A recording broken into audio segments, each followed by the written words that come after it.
On va parler ici de la différence entre les CTB files et les STB files. Donc, lorsqu'on dit CTB, ça veut dire c'est un color dependent file et STB c'est named plot style. Donc, en fait, lorsqu'on dit CTB, ça veut dire que lorsque je vais venir imprimer mes plans, donc l'impression va se faire au dépend des couleurs. Et donc, je peux venir associer à chaque couleur. Rappelez-vous, on avait parlé dans les couleurs qu'on avait les couleurs principales qui avaient leur index allant de 1 jusqu'à 7. On avait dit que ces couleurs-là, on peut venir leur associer des line weight qui sont spéciales et puis qui peuvent s'imprimer en noir. Et c'est à moi de venir préciser ceci dans le Page Setup Manager de mon model ou bien dans mon layout. Et donc, c'est ça en fait le CTB. Donc, si vous venez dans l'onglet Start ici, voilà, et que vous cliquez sur donc là sur la petite flèche, vous voyez qu'il y a plusieurs donc templates déjà faits par AutoCAD. Et donc, vous voyez là, le premier c'est ACAD Named Plot Style. C'est en fait le STB, Named Plot Style. Ça veut dire que je suis en train de créer des styles et d'associer ces styles à mes layouts en allant au niveau des layers et en associant pour chaque layer un style.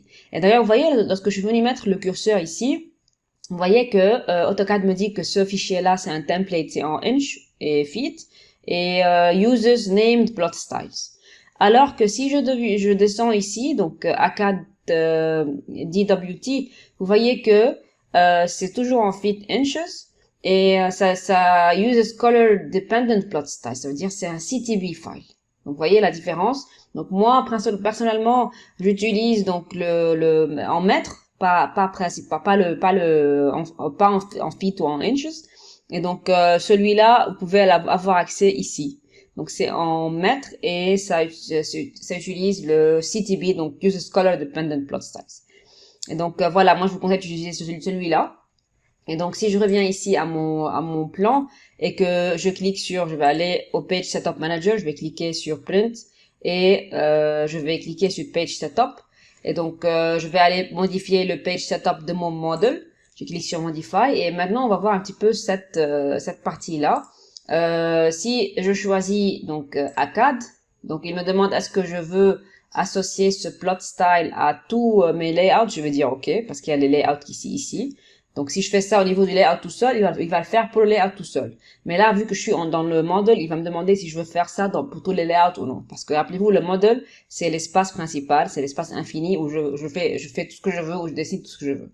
Donc, je vais cliquer S maintenant. Et puis après, je vais aller cliquer sur ce petit bouton-là. Et donc, à gauche, vous avez les couleurs de votre drawing. Et puis, à droite, vous avez les propriétés associées à ces couleurs pour l'impression. Donc, par exemple, ici, lorsque je dis Color One, dans l'impression, on dit que ça utilise la couleur associée à Color One, qui est le rouge. Et vous avez toutes ces propriétés-là au niveau de l'impression. Donc, nous, on avait dit que donc le CTB, vu que c'est color dependent, donc ça dépend des couleurs, je peux venir utiliser chaque couleur ici et lui associer des propriétés que moi j'ai envie de choisir. Par exemple, pour les couleurs allant de 1 jusqu'à 7, je souhaite que la couleur 1 est la plus fine, donc les lignes les plus fines, le couleur 2 plus épaisse, jusqu'à arriver à la couleur 7. Et donc c'est comme ça que je peux dorénavant, lorsque je dessine mon plan, directement réfléchir que voilà, moi je suis en train de mettre color 1, ça veut dire que le line weight de cette couleur va être égal à quelque chose. Alors que si je dessine quelque chose en bleu cyan, alors je vais savoir que voilà, le line weight va être égal à cette valeur. Voilà. Donc par exemple ici, si je clique sur color 1, donc je vais dire que je veux que ça s'imprime en black, alors que le line weight, je veux qu'il soit égal à 0,1. Le color 2, j'ai envie que ça soit aussi en black, sauf que le line weight, je le veux égal à 0,2. J'augmente de 0,1. Color 3, aussi black, et donc je vais utiliser ici le 0,3. Et voilà, je suis en train d'augmenter black, et j'utilise ici le 0,4. Et ainsi de suite. Vous voyez, je suis en train d'associer pour chaque couleur donc une épaisseur. Comme ça, dans mon plan final, je vais avoir tout en black parce que normalement c'est recommandé d'avoir les plans imprimé en noir, ce qui est mieux. Et donc voilà, j'associe pour chaque couleur un type de trait. Donc finalement, le black, ça va être black, c'est la même chose. Et là, je vais, disons, associer un 0,7. Voilà. Et puis ce que je peux faire pour ne pas répéter les choses 1000 fois à chaque fois, je peux venir dire que voilà, je vais sauvegarder ça. Et au niveau d'un donc un template, je vais le nommer donc ACAD perso. Et je vais cliquer Save. OK. Et donc Save and Close. Et donc maintenant, si je viens ici, vous allez voir qu'il a déjà été personnalisé ici. Donc il a déjà été introduit ici. Et que si je les sélectionne, donc je vais demander encore une fois si je veux associer ceci à tous les layouts.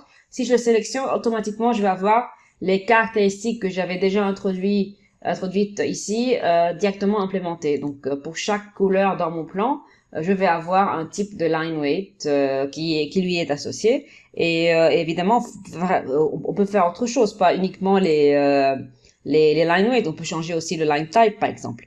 Mais là, je vous laisse le choix. Moi, personnellement, lorsque j'utilise le CTB, qui est tout le temps, donc c'est principalement, on utilise tout le temps le CTB, je joue avec les couleurs. Et pour chaque couleur, j'associe un type d'épaisseur de ligne. Donc voilà. Alors que pour les STB donc c'est plus compliqué. Moi, je vous conseille de choisir toujours les CTB. Pour les STB, vous devez créer un style et puis après associer le style pour chaque layout layer dans votre fichier. D'ailleurs ici, ça devrait se mentionner ici dans une des colonnes, mais vu que ce fichier-là a été choisi comme étant un CTB, donc on n'a pas cette option-là. Mais au cas où c'était un STB, vous devez avoir une colonne en plus disant que voilà, pour cette couleur-là, j'ai un plot style qui est spécifique. Ça veut dire que pour cette couleur-là, je veux que ça soit avec une couleur, avec une ligne d'épaisseur telle et telle, avec un line type tel et tel. Donc voilà, vous associez ici à chaque couleur un plot style. C'est pour cela que c'est nommé STB. Donc ça dépend des named plot style. Je viens nommer des plot styles, alors que les CTB, tout simplement, je viens dans le setup manager, je change le pen assignment à droite en haut et j'associe un nouveau fichier dans lequel j'introduis que voilà, pour cette couleur-là, je veux avoir ça dans l'impression, pour cette couleur-là, ça, etc. Donc voilà la différence entre les STB et les CTB, et je vous conseille encore une fois d'utiliser toujours les CTB, ça veut dire les Color Dependent styles.